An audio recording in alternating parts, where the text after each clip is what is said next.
again, I know. Sara. I was thinking Elf would be a bit hot in his tights, wouldn't he? Well, especially for the next 2 days, maybe not over the weekend again when the temperatures come back down. But we've had some lovely weather watcher pictures that have been sent in through today. And at this time of year, we get some really nice sunrises and sunsets as well. So this one captured in Alveston this morning. Thank you for sending that in.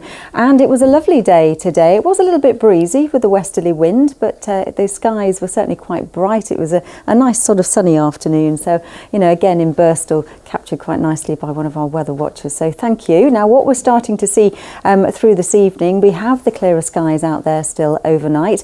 It won't be quite as cold as it has been for the last couple of nights because we did see a little bit of frost first thing in the morning. What we're finding though is the area of high pressure is just about keeping a couple of weather fronts at bay as well. So under the clearer skies, that's why the temperatures will start to drop down to single figures again. The weather fronts just sort of being kept across northern parts of the country, although we'll see a weak one with us at first thing tomorrow morning. Now through the night time, temperatures gradually dropping down to around 7 Celsius. That's the minimum across the East Midlands. Little bit of clouds starting to appear across the parts of Derbyshire and North Nottinghamshire into the early hours. And then it's tomorrow that it's a very weak warm front that starts to just work its way down. So I think it'll only produce a very tiny little bit of drizzle, if that, and then the skies brighten nicely into the afternoon.